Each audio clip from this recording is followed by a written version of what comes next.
Le premier outil de l'expérience patient, c'est le Living Lab et cette porte ouverte qui est directement une possibilité de recueillir l'expérience. Le deuxième, c'est les visites au chevet des patients ou dans les salles d'attente. Visiter un patient à son chevet, c'est une manière d'aller vers lui. D'abord, souvent, ils sont assez surpris qu'on vienne vers eux recueillir leur expérience. Il y a encore quelque chose de surprenant.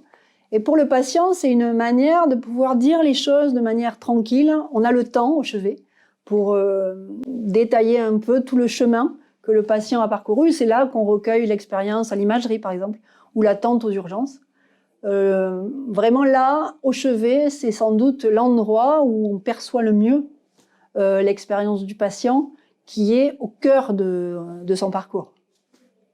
Ensuite, un de nos outils, c'est tout ce qui concerne le digital. À la fois des applications, l'application patient, le robot Pepper. Alors le robot Pepper, c'est dans une salle d'attente pour préparer la consultation d'anesthésie.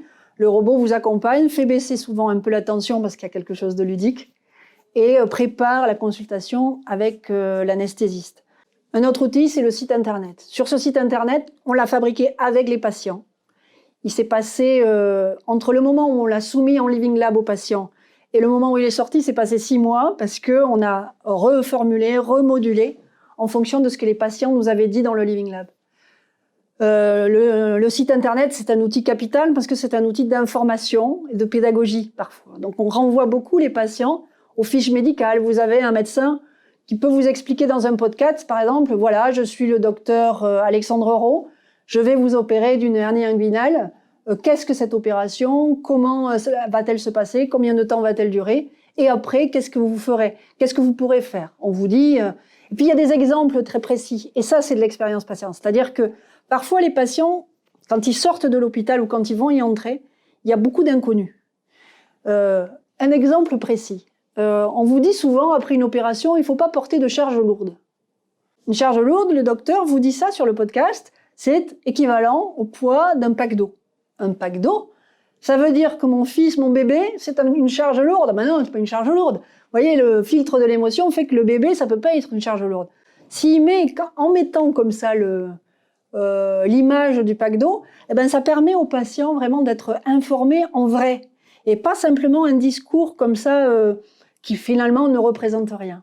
Donc il y a vraiment, avec le site internet, cette idée qu'on facilite le parcours du patient. Sur le site internet, par exemple, il y a aussi la préadmission en ligne, donc pour faciliter toutes les démarches administratives. On a travaillé vraiment sur le parcours du patient, ici, dans cet hôpital, du début, c'est-à-dire de la prise de rendez-vous, à la sortie. On a aussi comme outil les comptes rendus, c'est-à-dire qu'on travaille dans ce service en écrivant. Donc il y a vraiment de la narration. On parle de médecine narrative parfois, ben c'est vraiment ça. C'est-à-dire que là, nous, notre prise en charge, elle est narrative aussi. C'est-à-dire qu'on raconte dans des comptes rendus, chaque fin de semaine, tout ce qu'on a vécu ici. Et ça participe vraiment de faire avancer nos sujets. C'est vraiment un outil. Un autre outil de l'expérience patient, c'est la présence humaine. Je m'explique. On a un partenariat avec toute une association de jeunes volontaires qui viennent effectuer leur service civique ici chez nous. On les appelle les gilets bleus. Vous en verrez sans doute si vous vous promenez dans l'hôpital. Ils ont un beau gilet bleu et puis dans leur dos, il y a écrit « Puis-je vous aider ? Je vous accompagne ». Voilà, des petits messages comme ça. Et les patients les voient, les usagers les voient et demandent leur chemin. Rien de mieux, et ça c'est une des grandes leçons de l'expérience patient, rien de mieux que le contact humain.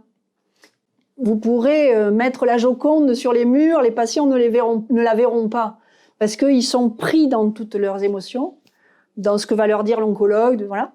Là, le gilet bleu, c'est un jeune qui vient vers vous, qui vous dit « Je vous accompagne, vous êtes perdu ». Donc il y a vraiment cet outil-là humain qui est assez essentiel. Et un dernier outil, peut-être, un outil que nous avons mis en place et que nous allons développer, c'est ce qu'on appelle la fauche attitude. Donc ça paraît comme ça un concept un peu marketing, mais ça, c'est pas du tout ça. L'idée, c'est que petit à petit, on va former tous les soignants, mais aussi tous les administratifs, tout l'écosystème de l'hôpital a ce qu'on appelle la fausse attitude, c'est-à-dire une attitude un peu commune à tout le monde qui fera que le patient, quand il rentrera, on lui dira bonjour. Tout le monde lui dira bonjour. C'est-à-dire que si vous croisez un patient dans le couloir, eh ben, vous êtes parti de la maison, vous dites bonjour. Et puis, tout un tas de connaissances comme ça qui vont nourrir une attitude d'ouverture, d'empathie et de prise en compte de l'expérience du patient. Voilà.